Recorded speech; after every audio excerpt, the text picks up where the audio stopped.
नमस्कार, मैं डॉक्टर रजनीश कुमार आप सभी का एक बार फिर से हार्दिक स्वागत करता हूं। आज के वीडियो लेक्चर में हम चर्चा करेंगे सीजी सेट 2019 के क्वेश्चन पेपर के दूसरे पार्ट के ऊपर, जिसमें कि हम 50 प्रश्नों पर बातचीत करेंगे। ये सभी प्रश्न आगामी UGC net, BPSC tree, DSSB और अन्य प्रवक्ता परीक्षाओं के दृष्टिकोण से बहुत ही महत्वपूर्ण हो सकते हैं। यदि आप इन परीक्षाओं की तैयारी कर रहे हैं तो अपनी तैयारी का स्वमूल्यांकन करने के लिए ये प्रैक्टिस सेट शुरू से अंत तक जरूर देखिए और बताइए कि कितने प्रश्न आपके सही में हैं।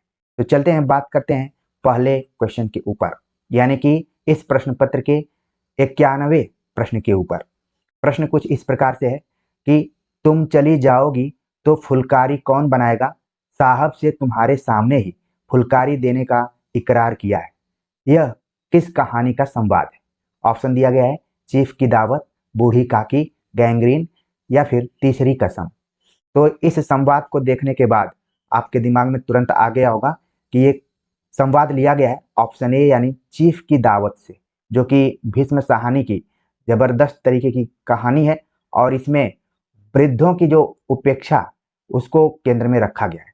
और यहाँ पर देखिए की पॉइंट्स है, फुलकारी शब्द को जरूर आप ध्यान में रखिए। थोड़ा बहुत अगर कहानी आप पढ़े रहेंगे तो इस की पॉइंट के हिसाब से तुरंत बता देंगे कि ये चीफ की दावत कहानी से लिया गया है। अगला प्रश्न है, निर्गुण कौन देश को वासी, मधुकर हंस समझाए, संह दे बूझत साँच न हासी। भ्रमर गीत में उपयुक्त संवाद कौन कह रहा है? तो ये क्वेश्चन आप देख रहे हैं कि सूरदास के भ्रमर गीत से लिया गया है। ऑप्शन दिया गया है राधा उद्धव से, यशोदा कृष्ण से, गोपियां उद्धव से, नंद उद्धव से। तो आप थोड़ा बहुत जानेंगे कि भ्रमर गीत सार में गोपियों और उद्धव के बीच में संवाद स्थापित किया गया है, तो तुरंत सही जवाब तक पहुंच जाएंगे। ऑप्शन सी इसका सही जवाब है। बाकी आप देख रहे हैं कि केवल विकल्प बनाए गए। सही जवाब हो गया ऑप्शन सी, गोपियां उद्धव से कह रहे हैं। और यहाँ पर अगर इसी विकल्प को थोड़ा सा चेंज कर दिया जाता कि उद्धव गोपियों से इस बात को कह रहे हैं, तब ऑप्शन और कठिन हो जाता। हालांकि इसका जो यहाँ पर सही जवाब है आप तुरंत अपने दिमाग में ला दिए कि गोपियां उद्धव से इस बात को कह रही हैं। अगला प्रश्न है, आपका बंटी उपन्यास का कथानक किस विषय पर केंद्रित है? विवाहेतर प्रेम संबंध, तलाकशुदा माता पिता की संतान की जटिल मानसिकता, शिक्षित महिला समाज की सामाजिक विसंगति, घरेलू हिंसा की शिकार महिला की समस्या। आपका बंटी मन्नू भंडारी का उपन्यास है जो कि यूजीसी नेट के सिलेबस में भी लगा है और आप देख रहे हैं कि सीजी सेट के सिलेबस में भी लगा है। वर्तमान समय में आप देखेंगे कि कई सेट जो एग्जाम लेते हैं स्टेट लेवल पे, उनके सिलेबस यूजीसी नेट से मिलते जुलते हैं, यानी कि सेम टू सेम। सिर्फ मिलते जुलते ही नहीं बल्कि हूबहू उठा लिया गया है। इसी तरीके से आप हिमाचल प्रदेश का भी देखेंगे तो वहाँ भी स्टेट का exam same to same syllabus पर आधारित है। सवाल पूछा गया कि आपका बंटी उपन्यास का कथानक किस विषय पर केंद्रित है? चारों विकल्पों को हमने पढ़ा था और आपके दिमाग में सही उत्तर आ गया होगा कि ऑप्शन बी है, तलाकशुदा माता पिता की संतान की जटिल मानसिकता विषय पर केंद्रित है। उसमें कौन है? पात्रों को जरूर ध्यान में रखें, शकुन, अजय और जो बच्चे का नाम है बंटी। अगला प्रश्न है, धर्मार्थ काम मोक्षेषु वैचक्षणीयम कलासु च किसकी पंक्ति है? ऑप्शन दिया गया है भामा, मम्मट, भरत, वामन। इसका सही जवाब ऑप्शन ए है, भामा द्वारा ये पंक्तियां लिखी गई। धर्मार्थ काम मोक्षेषु वैक्षणीयम कलासु च करोति कीर्ति प्रीति च साधु काव्य निबंधनम। तो ऊपर की पंक्ति दी गई है। यहाँ पर आप देख रहे हैं कि पुरुषार्थों की चर्चा की गई। कई बार ये भी सवाल पूछ लिया जाता है कि किस आचार्य ने काव्य प्रयोजन के दृष्टिकोण से पुरुषार्थों को भी केंद्र में रखा है। आगे बात करते हैं, अगला जो प्रश्न है, भारतेंदुयोगीन साहित्य को जनवादी साहित्य किस आलोचक ने कहा है? ऑप्शन दिया गया है नंदुलारे वाजपेयी, शिवदान सिंह चौहान, डॉक्टर नगेंद्र, रामविलास शर्मा। तो जनवादी साहित्य की जब भी बात की जाएगी, जातीय साहित्य की बात की जाएगी, तो तुरंत आपके दिमाग में आना चाहिए ऑप्शन डी, रामविलास शर्मा ने इस बात को कहा है कि भारतेंदु योगीन साहित्य जनवादी साहित्य। अगला प्रश्न है कि निम्नलिखित काव्य पंक्तियों को उनके कवियों के साथ सुमेलित कीजिए। तो पंक्तियां दी गई हैं और थोड़ा सा ये लंबा क्वेश्चन है, आपको ठहर कर यहाँ पर देखना पड़ेगा इसको। ठीक है। अंदर बाहर धींगा मुश्ती, परमारथ में भारी सुस्ती, मैं उनका आदर्श कहीं जो, व्यथा न खोल सकेंगे, घास के रास्ते उस बंसवट से एक पीली सी चिड़िया, कांप कर चलती समीर, हेमंत की लंबी लहर सी। नीचे कूट दिया गया कि आखिरकार इसका सही जवाब यहाँ पर क्या है। तो आप देख रहे हैं कि जो ए है इसका इसका सही जवाब है नागार्जुन का। ठीक है। अंदर बाहर धींगा मुश्ती, परमारथ में भारत भारी सुस्ती, नागार्जुन की पंक्ति है। फिर इसके बाद है बी ऑप्शन, मैं उनका आदर्श कहीं जो, व्यथा न खोल सकेंगे, ये हो गया दिनकर का। इसके बाद जो सी है वो हो गया आपका धर्मवीर भारती का, घास के रास्ते उस बंसवट में से एक पीली सी चिड़िया, धर्मवीर भारती। और कांप कर चलती समीर, हेमंत की लंबी लहर सी, ये हो गए गिरजा कुमार माथुर। तो इस तरीके से जो इसका कूट बन रहा है, यहाँ पर कूट बन रहा है आपका ए का 4, ठीक है, बी का आप देख रहे हैं कि बन रहा है 1, और सी का बन रहा है 2, और डी का बन रहा है 3। तो नीचे हम मिलाते हैं कि आखिरकार इसका सही जवाब क्या हो रहा है। ऑप्शन डी है इसका पूरा सही जवाब। ठीक है। आगे बात करते हैं। इन पंक्तियों को जरूर ध्यान रखिए क्योंकि थोड़ा प्रश्न का पैटर्न यहाँ पर लंबा है, तो आप अगर जानते हो तो कोई बात नहीं है, नहीं जिन पंक्तियों को जान रहे हैं उनको नोट कर लीजिए। अगला प्रश्न है स्थापना और तर्क पर आधारित है।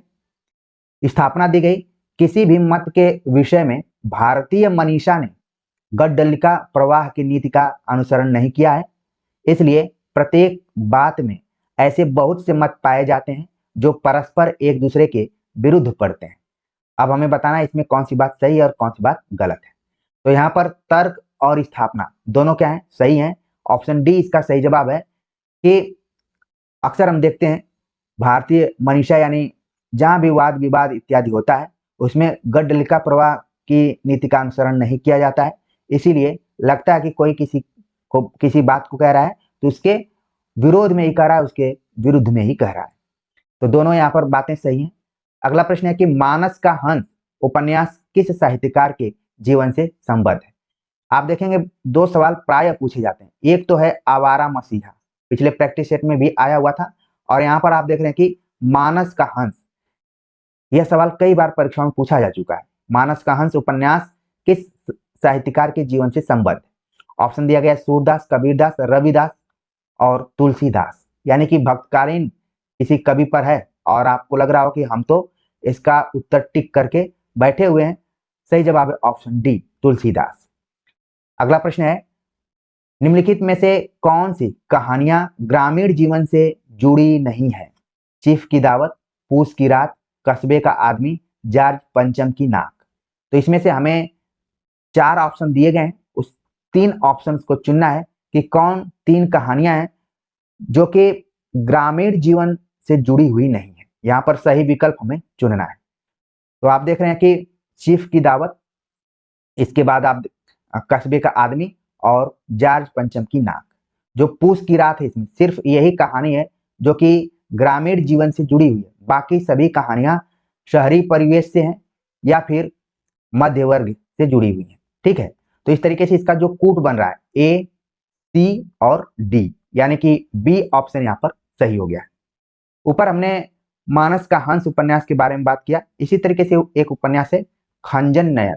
ठीक है, वो किसके जीवन पर आधारित है आप कमेंट करके बता सकते हैं, आपके लिए होमवर्क है।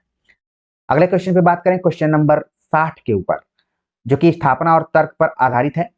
सवाल पूछा जा रहा है कि काव्य में लोक मंगल की सिद्धावस्था और साधनावस्था दोनों समाहित रहती हैं। इन पंक्तियों को पढ़ने के बाद ऐसा लग रहा है कि रामचंद्र शुक्ल इस बात को कह रहे हैं। यहाँ पर देख रहे हैं आप, काव्य में लोक मंगल की सिद्धावस्था की चर्चा की गई और साधनावस्था की। तर्क दिया गया क्योंकि काव्य का लक्ष्य समस्त लोक नहीं बल्कि शिष्ट जनों का ही बौद्धिक विकास है। इसमें हमें बताना कि कौन सही है और कौन सा गलत है। तो ऊपर स्थापना जो दी गई है ये तो सही है कि काव्य में लोक मंगल की सिद्धावस्था और साधनावस्था। देखिए आगे इसी वाक्य को प्रश्न के तौर पर बनाया जा सकता है और नीचे कूट दे दिए जा सकते हैं कि काव्य में लोक मंगल की बात करते हुए आचार्य रामचंद्र शुक्ल ने किन दो अवस्थाओं की बात की है। आपको ध्यान में रखना है सिद्धावस्था और साधनावस्था को, ठीक है। तो ये तो कथन सही हो गया, लेकिन यहाँ पर कहा जा रहा है कि काव्य का लक्ष्य समस्त लोक नहीं बल्कि शिष्ट जन है, यानी जो शिक्षित लोग हैं, सभ्य लोग हैं, उन्हीं का ही बौद्धिक विकास है, जो कि गलत है।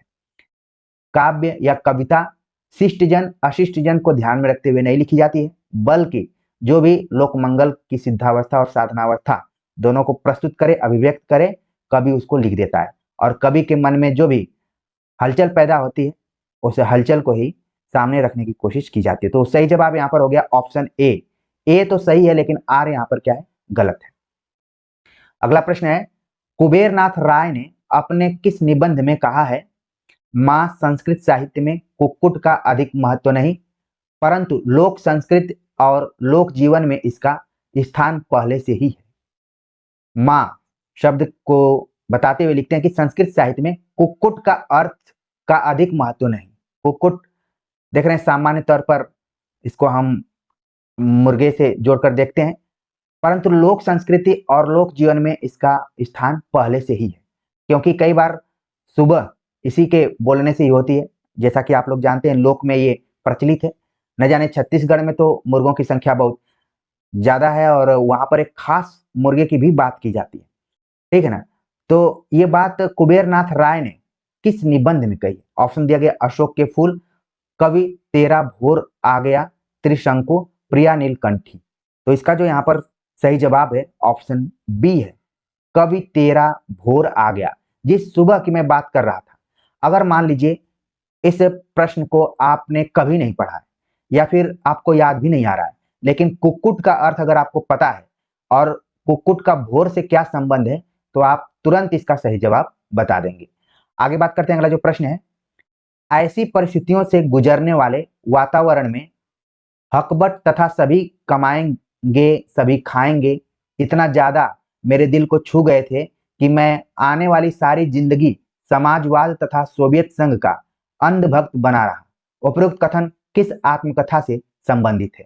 ऑप्शन दिया गया है जूठन, अछूत, शिकंजे का दर्द, इनमें से कोई नहीं, ठीक है। तो इसका जो यहाँ पर सही जवाब है ऑप्शन डी है।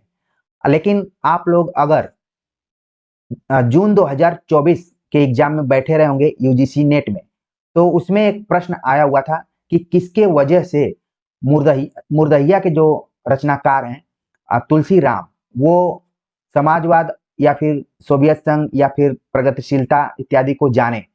एक सवाल इसी से मिलता जुलता आया हुआ था। इसका सही जवाब यहाँ पर इनमें से कोई नहीं तो है, लेकिन आपको ध्यान रखना है कि पर्दे के पीछे मुर्दहिया यानी तुलसी राम की आत्मकथा से इस कथन को उठा लिया गया है और वो आत्मकथा आपके सिलेबस में भी मौजूद है। आगे बात करते हैं, अगला जो प्रश्न है यहाँ पर पूछा जा रहा है कि स्वाधीनता प्राप्ति से पूर्व पंजाब में पैदा हुए सांप्रदायिक तनाव और उससे जुड़ी क्रूरताओं का मार्मिक चित्रण किस उपन्यास में हुआ है? ऑप्शन दिया गया जिंदगी नामा, महाभोज, तमस, दादा कामरेड।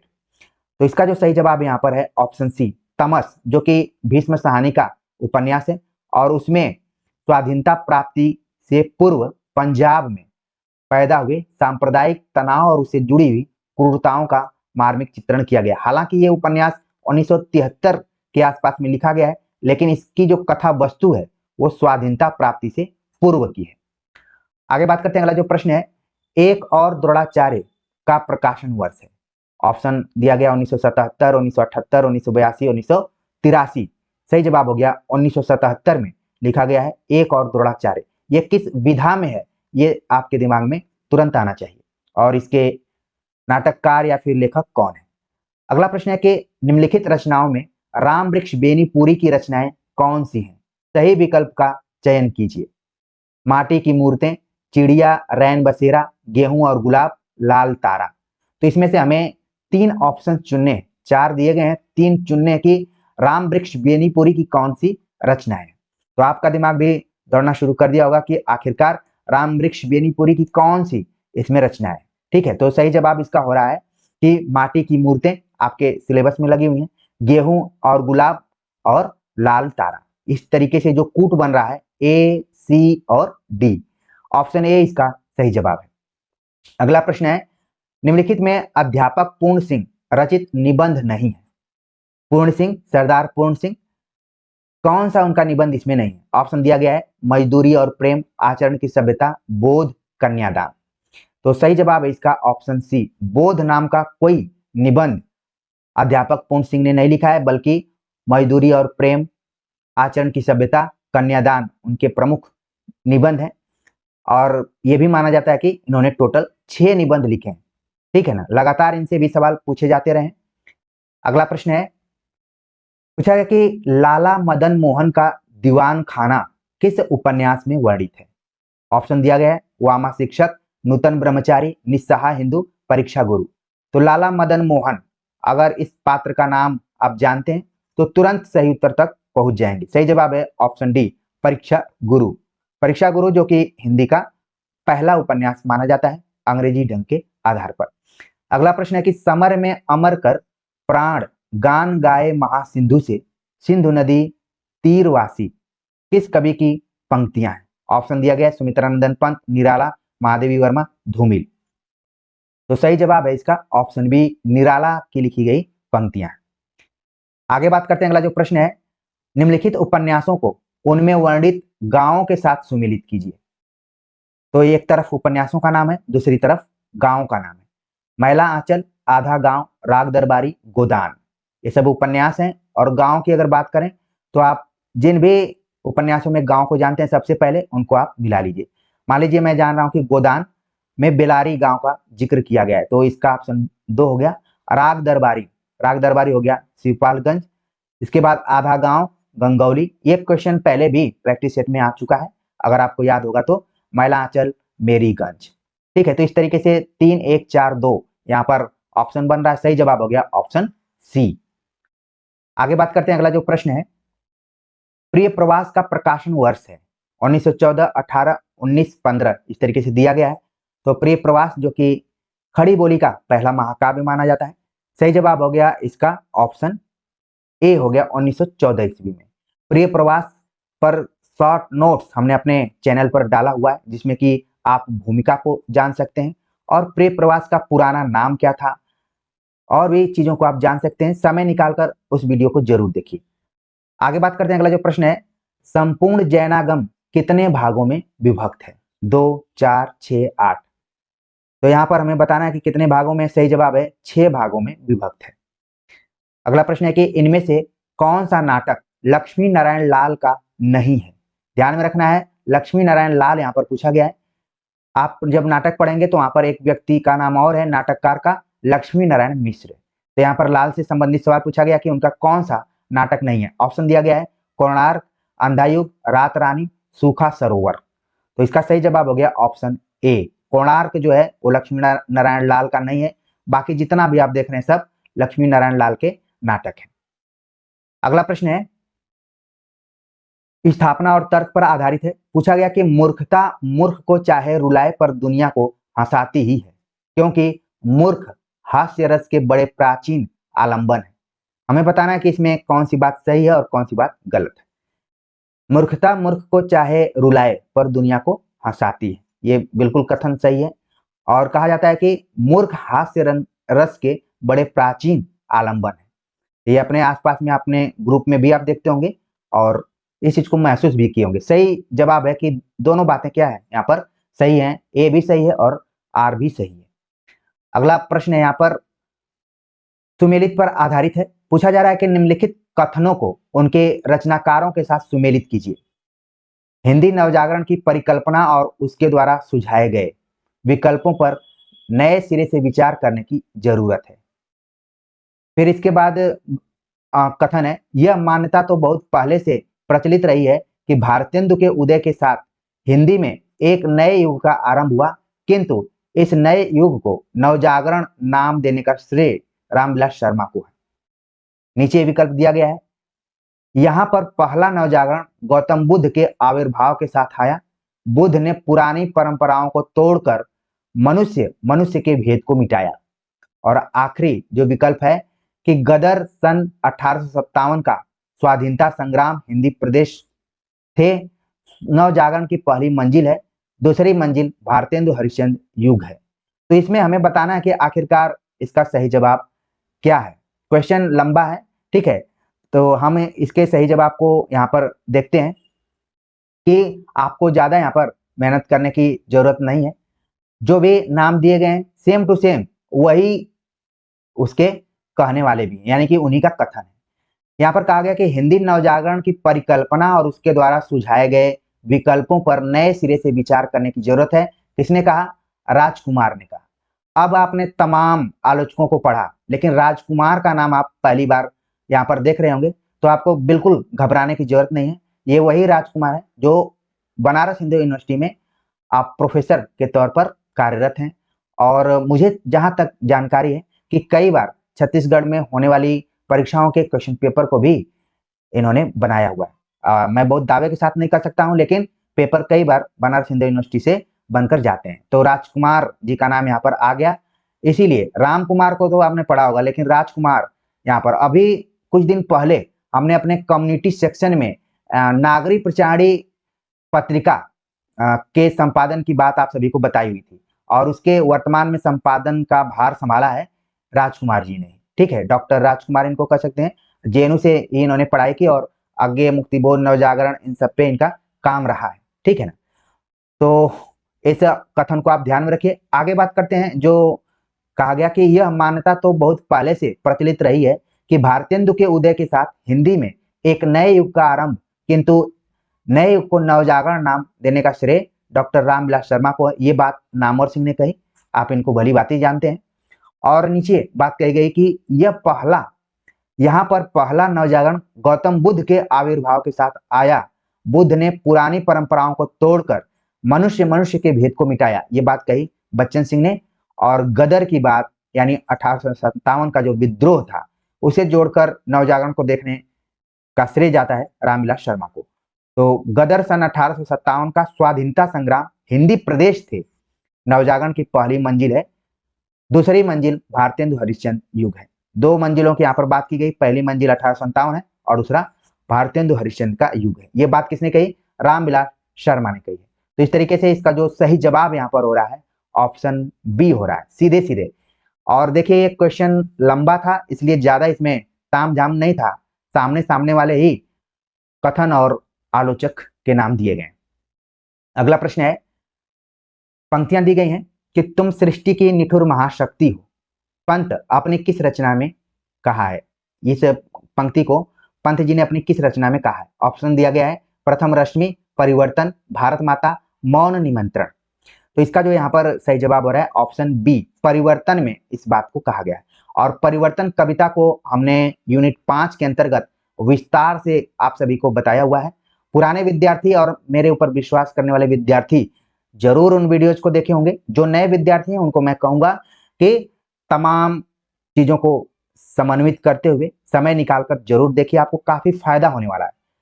आगे बात करते हैं। अगला जो प्रश्न है, उत्तर आधुनिकतावाद को साहित्य के क्षेत्र में विश्लेषित व विवेचित किसने किया है? ऑप्शन दिया गया है टॉलस्टॉय, फेडरस, जैक्सन देरिडा, रोला बार्थ। तो उत्तर आधुनिकता की बात की जा रही है, उसको साहित्य के क्षेत्र में आप देखेंगे कि हर क्षेत्र में उत्तर आधुनिकतावाद आया। आप इतिहास पढ़ेंगे, भूगोल पढ़ेंगे, पॉलिटिकल साइंस पढ़ेंगे, सोशियोलॉजी पढ़ेंगे, हर एरिया में साहित्य में उसका विवेचन किसने किया था? सही जवाब है देरिडा। कौन देरिडा है? जिन्होंने की विखंडनवाद से इनका नाम जुड़ा हुआ है, आप अच्छे से जानते होंगे। अगला प्रश्न है कि आचार्य कुंतक की रचना कौन सी है? बीच बीच में बड़े क्वेश्चन आ जा रहे हैं, बीच में छोटे भी आ रहे हैं। कुंतक की कौन सी रचना है? ऑप्शन दिया गया वक्रोक्ति जीवितम, साहित्य दर्पण, अग्निपुराण, काव्य अलंकार। तो तुरंत आप आंख बंद करके भी बता सकते हैं कि ऑप्शन ए इसका सही जवाब है वक्रोक्ति जीवितम। अगला प्रश्न है, मुस्लिम नारी जीवन और समस्याएं का वर्णन बावल तेरा देश में किया गया है, उसके लेखक का नाम है। मुस्लिम नारी जीवन और समस्याएं का वर्णन बाबल तेरा देश में किया गया, उसके लेखक का नाम हमें यहाँ पर बताना है। ऑप्शन दिया गया डॉक्टर इकबाल अली खां, यज्ञ दत्त शर्मा, भगवान दास मोरवाल, अब्दुल बिस्मिल्लाह। तो इसका सही जवाब यहाँ पर हो गया ऑप्शन सी, भगवान दास मोरवाल इस रचना के लेखक हैं। आगे बात करते हैं। पूछा गया कि निम्नलिखित रचनाकारों में सिद्ध साहित्य की रचनाएं कौन सी हैं? दोहा कोश, डोम्बी गीतिका, दर्शनसार, चार्यापद, सबदी। तो 5 ऑप्शन दिए गए, यानी कि धीरे धीरे आप देख रहे हैं कि यूजीसी नेट के नए पैटर्न को यहाँ पर अपनाने की कोशिश की गई है। सिद्ध साहित्य की रचनाएं पढ़ते समय इन रचनाकारों को जरूर ध्यान में रखें कौन सी रचनाएं सिद्ध साहित्य की है। जैसे कि आप देखेंगे कि यहाँ पर दोहा कोश जो कि सिद्ध रचना है, फिर आप देखेंगे कि डोम्बी गीतिका भी है, और चार्यापद यहाँ पर लिखा हुआ है, ठीक है ना, ये भी सिद्ध साहित्य से जुड़ा हुआ है। यानी जो कूट बन रहा है ए, बी और डी बन रहा है, यानी कि इसका सही जवाब यहाँ पर हो रहा है ऑप्शन सी हो रहा है। ठीक है, इस चीज को देखिए आप, जब यूजीसी नेट इस क्वेश्चन पेपर इस तरीके का नहीं पूछता था, उसके पहले ही सीजी सेट ने इस पैटर्न को अपना लिया है। आप 2019 के पैटर्न को देखिए और सेट के 19 पैटर्न को देखिए, तो लगभग दोनों समानांतर चल रहे हैं, बल्कि मुझे सेट ज्यादा पहले से लग रहा है कि इस पैटर्न को अपना लिया है। मैंने बहुत पहले ही आप लोगों से कहा कि जितने भी सर्वश्रेष्ठ विश्वविद्यालय हैं उन्हीं के प्रोफेसर्स इन पेपर्स को बनाते हैं, कमेटी कोई गठित रहती है। तो जो पेपर आप देखते हैं वो आम प्रोफेसर द्वारा नहीं बनाया गया है, बल्कि अनुभवी लोगों द्वारा बनाया जाता है। आगे बात करते हैं, अगला जो प्रश्न है पूछा है कि वह नारी के सामाजिक सम्मान की कट्टर समर्थिका है, पुरुष के अधिकारों के अनुचित प्रयोगों का वह सक्रिय विरोध करती है, वह शास्त्र को इसका कारण मानते हुए कहती है, नारी हृदय जिसके मध्य बिंदु से हटकर शास्त्र का एकमात्र कौल की तरह गड़ गया है और उसे अपने सरल प्रवर्तक चक्र में घूमने से रोक रहा है, किससे संबंधित है? ये इतना लंबा कथन दिया गया है और पूछा गया कि ये बात किससे जुड़ी हुई है? ध्रुव स्वामिनी, विजया, मंदाकिनी, कोमा। 4 नाम दिए गए, उसमें से हमें बताना है कि इसका सही जवाब क्या है। सही जवाब है ऑप्शन ए, ध्रुव स्वामिनी से रिलेटेड है ये कथन। ठीक है, और ध्रुव स्वामिनी जयशंकर प्रसाद का नाटक और कब लिखा गया, ये सब सारी चीजें आप अपने दिमाग में रख लीजिए। आगे बात करते हैं, अगला जो प्रश्न है पूछा है कि निम्नांकित में रामचंद्र शुक्ल के निबंधों वाले सही विकल्प का चयन कीजिए। साहित्यावलोकन, साधारणीकरण और व्यक्ति वैचित्र्यवाद, काव्य में लोकमंगल की साधनावस्था, तुलसी का भक्ति मार्ग। 4 ऑप्शन दिए गए, उसमें से 3 तो हमें बताने ही बताने। तो साहित्यावलोकन ये नहीं है उनका, बल्कि ये आप देखेंगे कि श्याम सुंदर दास से जुड़ी हुई रचना है। साधारणीकरण और व्यक्ति वैचित्र्यवाद रामचंद्र शुक्ल का है। काव्य में लोकमंगल की साधनावस्था शुक्ल जी का ही है, इसी में उन्होंने एक और बात कही है, वो है सिद्धावस्था, जिसका जिक्र हम ऊपर में कर रहे थे। तुलसी का भक्ति मार्ग ये भी उन्हीं का है। तो यहाँ पर आप देख रहे हैं कि जो कूट बनेगा बी सी डी कूट बनेगा। ऑप्शन में हम देख लेते हैं, सही जवाब हो गया ऑप्शन डी। आगे बात करते हैं, प्रकाशन वर्ष के अनुसार विद्यानिवास मिश्र के निबंधों का सही अनुक्रम हमें बताना है। मैंने सील पहुंचाई, तमाल के झरोखे से, फागुन दुई रे दिना, परंपरा बंधन नहीं।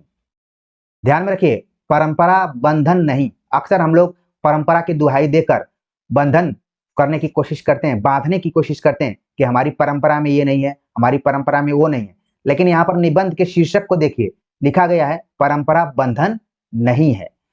तो देखिए इसका हमें बताना है कि सही जवाब क्या हो सकता है। सही जवाब है ऑप्शन बी, मैंने सील पहुंचाई, परंपरा बंधन नहीं, तमाल के झरोखे से, फागुन दोयरे दिना। तो देखिए विद्यानिवास मिश्र और कुबेरनाथ राय, इनसे प्राय सवाल पूछे जाते हैं, इसलिए परीक्षाओं से पहले इन दोनों ललित निबंधकारों को एक बार रिवाइज करके आप जरूर जाइए। अगला प्रश्न है, भ्रमर गीत परंपरा का मूल उद्गम स्थान भागवत का कौन सा स्कंद है? ऑप्शन दिया गया पंचम, दशम, अष्टम, तृतीय। तो भ्रमर गीत कहां से लिया गया है, इसका आधार क्या है? सही जवाब हो गया ऑप्शन बी, दशम स्कंद से लिया गया है। हालांकि आचार्य रामचंद्र शुक्ल का इतिहास ग्रंथ पढ़ेंगे तो भ्रमर गीत में जो उद्धव और गोपियों का संवाद है, ऐसा बताया गया कि भागवत में उसका उल्लेख नहीं किया गया है। सूरदास ने अपनी कल्पना से इस अंश को जोड़ा हुआ है। उस दौरान भी हमने आप सभी से इस दशम स्कंद की चर्चा की थी। आगे बात करते हैं, अगला जो प्रश्न है क्वेश्चन नंबर 84 पूछा जा रहा है कि निम्नलिखित कहानी संग्रह महिला कथाकारों द्वारा रचित है। यही सच है, एक कोई दूसरा, दिवाली, दूसरा ताजमहल, जयदोल। तो महिला कथाकारों द्वारा कौन सी कहानियां लिखी गई हैं? यही सच है, जैसा कि आप जानते हैं कि मनु भंडारी का है। इसके बाद आप देख रहे हैं यहाँ पर जो कूट है, ए आप देख रहे हैं कि 2 ऑप्शन में दिखाई पड़ रहा है, ठीक है। इसके बाद जो है एक कोई दूसरा, ये भी महिला कथाकार द्वारा ही लिखा गया है यहाँ पर, ठीक है। इसके बाद है डी, दूसरा ताजमहल। जो कूट बन रहा है ए, बी और डी, सही जवाब हो गया ऑप्शन सी। आगे बात करते हैं, लतिका किस कहानी की मुख्य पात्र है? लतिका का नाम सुनते ही आपके दिमाग में ऑप्शन भी जरूरी नहीं महसूस आप कर रहे होंगे। लतिका, ऑप्शन दिया गया दुलाई वाली, राजा, निर्वंशिया, निमंत्रण, परिंदे। सही जवाब हो गया ऑप्शन डी, परिंदे की मुख्य पात्र के तौर पर है लतिका, और परिंदे को कहा जाता है नई कहानी की पहली कहानी। और किसने कहा है, ये सारी चीजें आप जान भी रहे होंगे और आपके दिमाग में आ भी रहा होगा कि नामवर सिंह ने कहा था। आगे बात करते हैं कि बौद्ध सिद्धों के पदों और दोहों को बौद्ध गान और दोहा नाम किसने दिया है? हेमचंद्राचार्य, हरप्रसाद शास्त्री, लक्ष्मीधर, पुष्पदंत। तो किसने इस बात को कहा है? सही जवाब है ऑप्शन बी, हरप्रसाद शास्त्री ने कहा है। जब आप आदिकाल को पढ़ेंगे, आचार्य रामचंद्र शुक्ल के इतिहास ग्रंथ को पढ़ेंगे तो वहां पर भी दिखाई पड़ता है, और वन लाइनर किताबें रखे होंगे तो ये प्रसंग आता ही आता है। आगे बात करते हैं, किसी भी वस्तु की सर्जना हेतु कम से कम कितने प्रकार के कारणों की जरूरत पड़ती है? देखिए किस तरीके से क्वेश्चन को घुमाया गया है। सीधे सीधे नहीं पूछा गया कि काव्य हेतु कितने हैं, बस पूछ लिया गया कि किसी भी वस्तु की सर्जना करने के लिए, निर्माण करने के लिए या रचना करने के लिए कितने हेतु कम से कम कारणों की जरूरत होती है। ऑप्शन दिया गया है 3, 1, 2, 4। तो इसका सही जवाब हो गया ऑप्शन 3। वो कौन कौन से हैं? प्रतिभा, ठीक है, फिर व्युत्पत्ति, फिर अभ्यास। तो जिसके अंदर प्रतिभा होती है वो तो आराम से इस चीज को कर लेता है। कई लोग उसको व्यवहार में लाने के बाद करते हैं, कई लोग अभ्यास के आधार पर करते हैं। आगे बात करते हैं, अगला जो प्रश्न है, उलटबासी से तात्पर्य। उलटबासी से क्या मतलब है? ऑप्शन दिया गया है मोक्ष परक उक्तियां, ऐसा कथन जो बुद्धि युक्त हो, ऐसा कथन जिसका अर्थ प्रकट अर्थ से उल्टा हो, ऐसा कथन जो बुद्धि युक्त एवं स्वाभाविक हो। तो उलटबासी के लिए कौन जाने जाते हैं? आपके दिमाग में आ गया होगा कि कबीर उलटबासियां लिखा करते थे। सही जवाब है ऑप्शन सी, ऐसा कथन जिसका अर्थ उल्टा निकलता हो, जैसे कि बरसे कंबल भीजे बादल, इस तरीके से, ठीक है ना। और ढेर सारी उलटबासियां आपने जरूर कहीं ना कहीं पढ़ी होगी या फिर ध्यान रखेंगे। अगला प्रश्न यहाँ पर हम देखते हैं, जो कि प्रकाशन वर्ष के आधार पर पूछा गया है। उपन्यासों का क्रम हमें बताना है। महिला आंचल, राग दरबारी, तमस, कितने पाकिस्तान। इसमें से हमें बताना है कि आखिरकार सही ऑप्शन क्या है। सही जवाब हो गया ऑप्शन ए, महिला आंचल सबसे पहले इसमें लिखा गया, फिर राग दरबारी लिखा गया है, तमस लिखा गया है, ठीक है ना। तो सही क्रम क्या हो गया? ऑप्शन ए हो गया। अगला प्रश्न है कि प्रतिभा के 2 भेद कारयित्री एवं भावयित्री किस आचार्य ने किए? विश्वनाथ, राजशेखर, मम्मट, भोज। ये भी प्रश्न खूब परीक्षाओं में पूछा जाता है। अगर सही मायने में मैं कहूं तो लगभग 500 ऐसे प्रश्न हैं जो कि हर एग्जाम में घुमा फिराकर नए पुराने रूप में पूछे जाते हैं। इस पर मैं कभी जरूर चर्चा करूंगा, समय निकालकर इन प्रश्नों को बनाऊंगा जिससे कि आपकी तैयारी और आसानी से आगे बढ़ जाए। सही जवाब इसका क्या हो गया? ऑप्शन बी हो गया, राजशेखर। राजशेखर ने प्रतिभा के 2 भेद किए। प्रतिभा को सभी आचार्यों ने मुख्य काव्य हेतु माना है और इसके भी 2 भेद कर दिए राजशेखर, कारयित्री और भावयित्री। यानी एक तरफ कवि है और दूसरे तरफ पाठक है। आगे बात करते हैं, अगला जो प्रश्न है, मानव को छोटे से छोटा व्यवहार भी सप्रयोजन होता है, मानसिक जीवन में कुछ भी अकारण और निष्प्रयोजन नहीं होता, किस सिद्धांत में कहा गया है? निर्वैयक्तिकता का सिद्धांत, मनोविश्लेषण सिद्धांत, अनुकरण सिद्धांत, भावोद्रेक सिद्धांत। तो हमें बताना है कि ये बात किस सिद्धांत के अंतर्गत है। सही जवाब है ऑप्शन डी, भावोद्रेक सिद्धांत के अंतर्गत ये बात कही गई कि मानव का छोटे से छोटा व्यवहार भी किसी न किसी उद्देश्य के दृष्टिकोण से होता है, मानसिक जीवन में कुछ भी अकारण और निष्प्रयोजन नहीं होता है। ये बात बिल्कुल यहाँ पर सही है, भावोद्रेक सिद्धांत से जुड़ा हुआ। अगला प्रश्न है कि व्यंजनों के वर्गीकरण के कितने आधार हैं? ऑप्शन दिया गया है 2, 5, 6, 4। सही जवाब हो गया, व्यंजनों के वर्गीकरण के आधार आप देखेंगे तो इसके कई आधार हैं। ऑप्शन सी इसका सही जवाब है, 6 आधार माने गए हैं। अगला प्रश्न है, निम्नलिखित उदाहरणों या कथनों के को उनके रचनाकारों के साथ सुमेलित कीजिए। तो ये भी लंबा चौड़ा सवाल है यहाँ पर, ठीक है ना। अशोक के फूल केवल एक फूल की कहानी नहीं, भारतीय संस्कृति का एक अध्याय है। अगला कथन है, जातियां इस देश में अनेक आई हैं, लड़ती झगड़ती भी रही हैं, फिर प्रेम पूर्वक बस भी गई हैं। मन कितना बटा हुआ है, मनचाही और अनचाही दोनों तरह की हजार चीजों में। और आखिरी कथन है कि लूट की इस बरसात में भी जिसके सिर पर कमबख्ती का छाता और आंखों में मूर्खता की पट्टी बंधी रहे, उन पर ईश्वर का कोप ही कहना चाहिए। अब हमें इसमें से बताना है कि आखिरकार इसका सही जवाब यहाँ पर क्या हो सकता है, ठीक है। तो यहाँ पर आप देख रहे हैं कि जो डी ऑप्शन है ये तो लिया गया है भारतेंदु हरिश्चंद्र से, ठीक है। लूट की इस बरसात में भी जिसके सिर पर कमबख्ती का छाता और आंखों में मूर्खता की पट्टी बंधी रहे, उन पर ईश्वर का ही कोप कहना चाहिए। तो ये हो गया भारतेंदु हरिश्चंद्र का, ठीक है। सी का हम देखते हैं, जो कि कहा गया कि मन कितना बटा हुआ है, मनचाही और अनचाही दोनों तरह की हजार चीजों में। ये बात कही विद्यानिवास मिश्र ने कही है, ठीक है। और जो आप देख रहे हैं कि बी ऑप्शन है, इसको हजारी प्रसाद द्विवेदी ने ही इस बात को कहा है। और कुबेर नाथ राय ने कहा कि यहाँ पर जो बी ऑप्शन है इसका सही जवाब हो रहा है हजारी प्रसाद द्विवेदी का है। लेकिन जो ए है इसका सही जवाब हो गया नामवर सिंह। ये अशोक के फूल संस्कृति और सौंदर्य नाम का जो निबंध है उसमें इस बात को कहा गया है। अगर आपने पढ़ा होगा तो तुरंत याद आ गया होगा, ठीक है ना।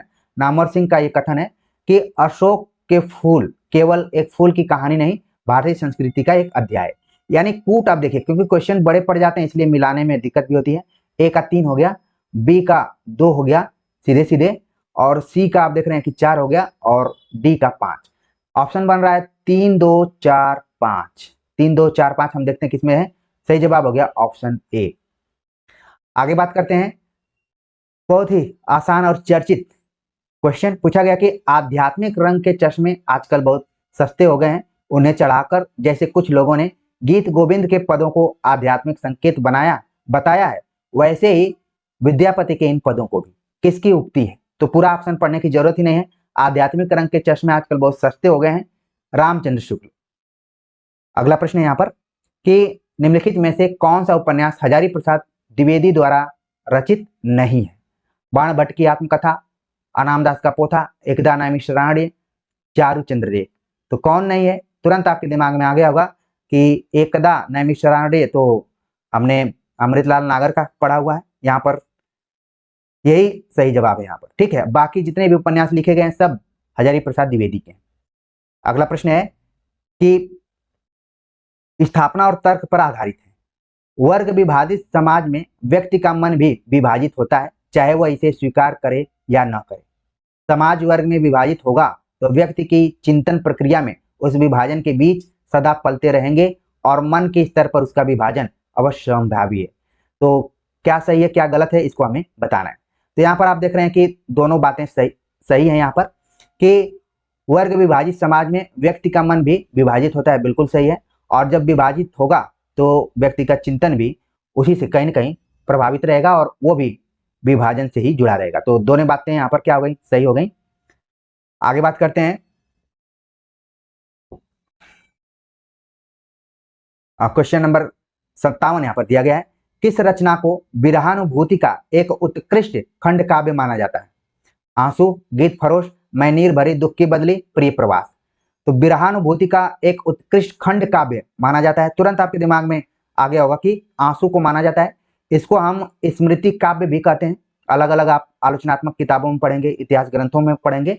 और इसको विरह काव्य भी कहा गया है, ठीक है। आंसू जयशंकर प्रसाद की रचना कब प्रकाशित हुई, ये सब चीजें आपके दिमाग में जरूर आनी चाहिए, जिससे कि लगे कि आप ठीक दिशा में तैयारी कर रहे हैं।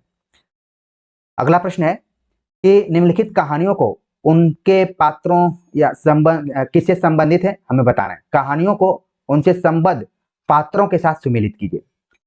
तो यहाँ पर है नमक का दरोगा, आप देख रहे हैं कि एक बी का हो गया 3 वंशीधर, ठीक है।